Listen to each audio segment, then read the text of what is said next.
The deadline is fast approaching for Congress to pass a spending bill and avert a government shutdown by the end of this month. We have been down this road before with the Democrats and Republicans unable to come to an agreement on the budget.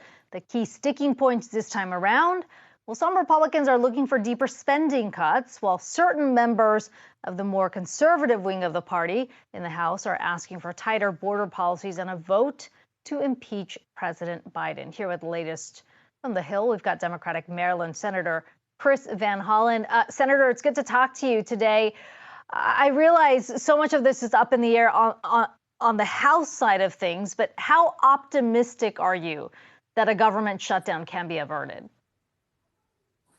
Well, it's good to be with you. And the answer to that question really does depend entirely on what's happening in the House of Representatives. And the reason I say that is that here in the Senate, we do have a bipartisan path forward.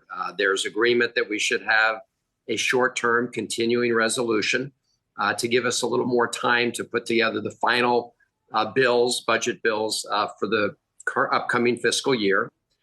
And we've already passed all of those bills out of the Senate Appropriations Committee almost unanimously.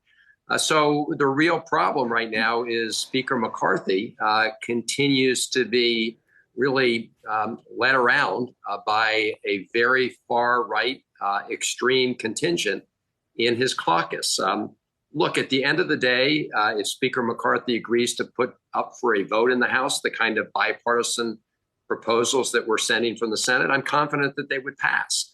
The question is whether he will put the country before his own interests and move forward in that way. And Senator, let's talk a little bit about the risk of doing so. We've heard a number of economic projections, but when it comes to spending, there has largely been criticism really from both sides of the aisle from the amount of spending that has happened down in D.C. over the last several years, spanning a number of administrations. Are you at all hesitant? Are you at all worried the fact that we are going to continue to increase the spending here, given where the deficit is today? Well, I think if you look at the bills that have been passed over the last couple of years, you see a significant focus on important investments, including the Inflation Reduction Act and the clean energy industry, the infrastructure bill.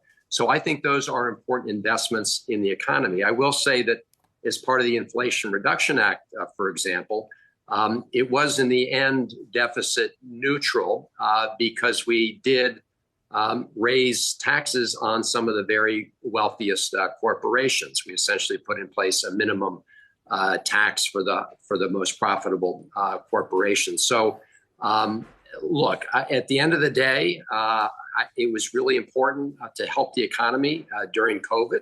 But yes, looking forward, it's going to be important to make sure we keep an eye on the deficits. Senator, let's switch gears here to talk about a big meeting that you were a part of today. We, of course, had major tech executives coming into D.C.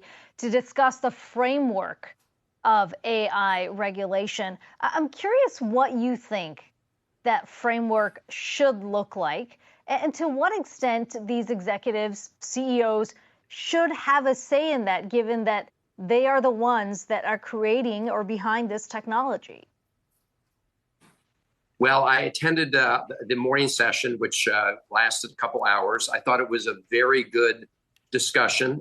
We had the CEOs of tech companies. We also had the representatives from the labor movement, AFL-CIO, and from a number of civil rights organizations. And look, the good news was there was broad agreement that there's an important federal government role to play in establishing guidelines, rules of the road, to try to make sure that we have AI implemented in a safe way. Of course, the challenge is always the details, and the devil is in the details. But this was a really important step to get a lot of people in the room and begin to sort of sketch out the way forward and get broad agreement that we do need to provide some federal guidelines and, importantly, some kind of federal mechanism for testing the AI systems to ensure that, in fact, they are meeting the safety requirements, that they do have the boundaries that people agree are necessary. Senator, it sounds like you might be, or are you confident that you are going to be able, that lawmakers will be able to get the support here, bipartisan support, to actually pass some meaningful legislation when it comes to AI? Well, I hope so. As I said, the devil's in the details. I think you'd find broad agreement even today on some general principles. The challenge always is in translating general principles into more detailed guidelines.